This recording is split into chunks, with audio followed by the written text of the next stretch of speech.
Bueno, vamos a comenzar con la segunda parte de la asignatura, que es todo el sistema presupuestario o el sistema de presupuesto integral, lo que se conoce como planificación y control de utilidades.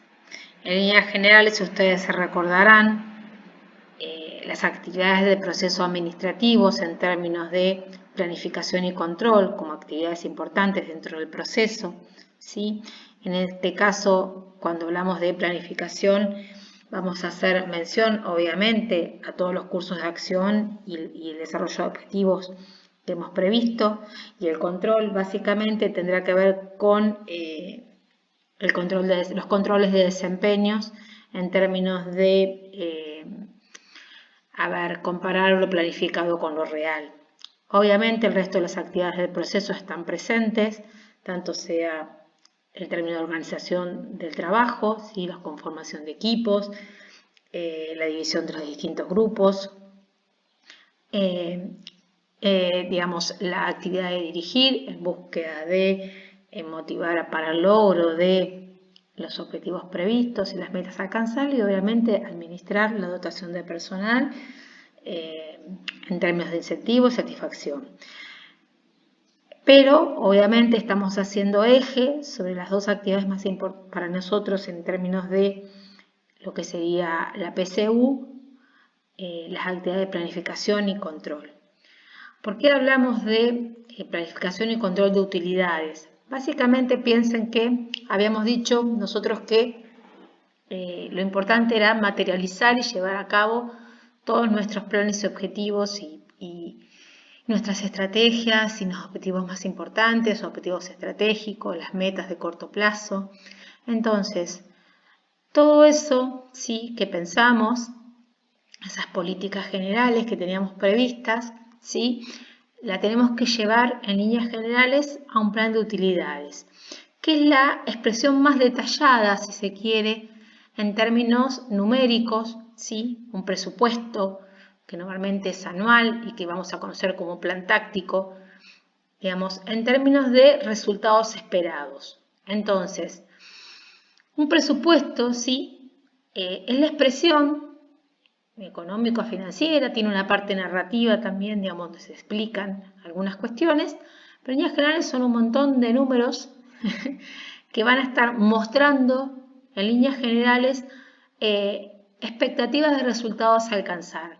Por eso se lo conoce como plan de utilidades, porque todos nuestros objetivos y metas están siempre traducidos en términos de resultados esperados, utilidades a alcanzar, resultados de una inversión, rendimiento de un activo o rentabilidad a alcanzar, ventas a lograr, digamos, siempre está pensado en ese sentido y por eso responde al concepto de expectativas financieras.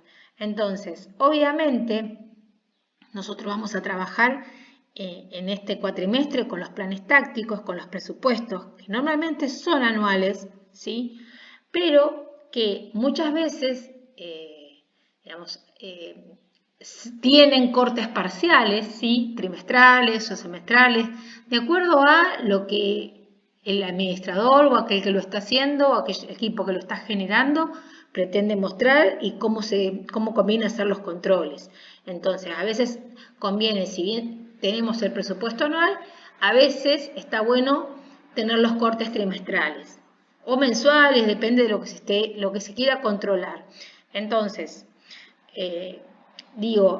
los dos tipos de planes, ¿sí? Sobre los cuales uno va a trabajar, ustedes ya más o menos tienen visto lo que sería el plan estratégico general, que es un plan a largo plazo, que normalmente 3 o más años, pero nosotros nos vamos a dedicar al plan táctico, que el plan táctico comprende un año y es el año presupuestario. Obviamente, ¿sí? Cuando nosotros trabajamos en términos presupuestarios y en términos anuales, el tiempo, el horizonte, ¿sí? Es básicamente relevante en el sentido de que es ese plazo de tiempo en el cual nosotros pensamos que vamos a lograr determinados resultados. Y obviamente muchas veces el pasado, si se quiere, las consideraciones históricas, ¿sí?, de la empresa, la evolución de sus ventas, sus ciclos de venta, cómo ha evolucionado la empresa a lo largo de los últimos años, ¿sí?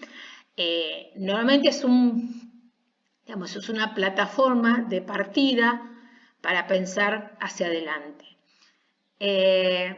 Cuando vemos el presupuesto de venta lo vamos a ver en cierto sentido a esto, pero en líneas generales a mí, digamos, pensar, digamos, como que el futuro es una réplica del pasado más un porcentaje, es una planificación muy pobre, es una planificación bastante mediocre en ese sentido, porque no está mostrando el esfuerzo ni siquiera, digamos, de qué manera se van a alcanzar algunos objetivos un poco más audaces. Entonces, el pasado sirve, las consideraciones históricas sirven, sobre todo con el tema de demanda, pero, digo, uno lo tiene que pensar en otros términos un poco más amplios y por eso se llama de presupuesto integral. Y obviamente, como yo les decía, ¿sí?, la actividad de control se basa básicamente en los informes de desempeño. Los informes de desempeño, lo más importante es que siempre va a haber un responsable, independientemente de que se use la contabilidad por área o no. Digamos, si cuando se usa contabilidad por área y responsabilidad es bastante más simple determinarlo, pero bueno, aún utilizándolo, siempre tiene que tener una estructura la organización y en las cuales hay responsables de determinadas partidas y hay responsables de determinadas áreas. Entonces, el informe de desempeño lo que evalúa es la gestión, ¿sí?, de una persona de la cual, digamos, la misma tiene partidas que controla y partidas que no controla, pero en definitiva, ¿sí?, tiene que dar respuestas por variaciones en las cuales funciona, digamos, el principio de excepción. La excepcionalidad significa que vamos a encontrar o vamos a buscar aquellas partidas anormales que nos llamen la atención y que después tengamos que explicar las causas de la variación ocurrida. Entonces, obviamente, las partidas controlables por el responsable tienen mucho más incidencia a la hora de explicar la variación.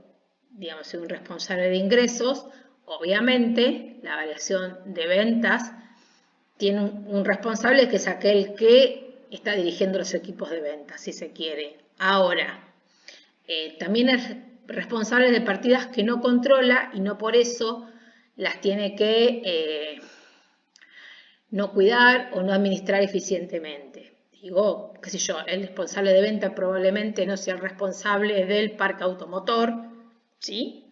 Y sin embargo, es responsable de su uso, digamos, de su uso correcto. Entonces, sus vendedores, por decirlo de alguna manera.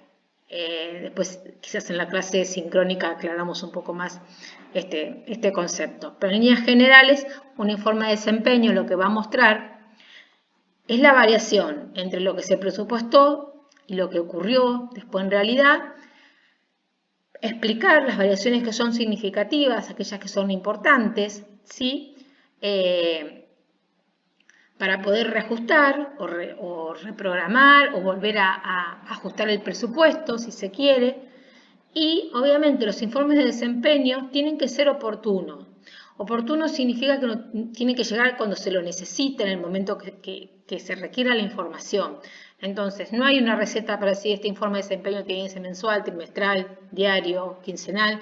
Depende, ¿sí?, básicamente de lo que se esté midiendo y la relevancia que tenga el periodo en la medición.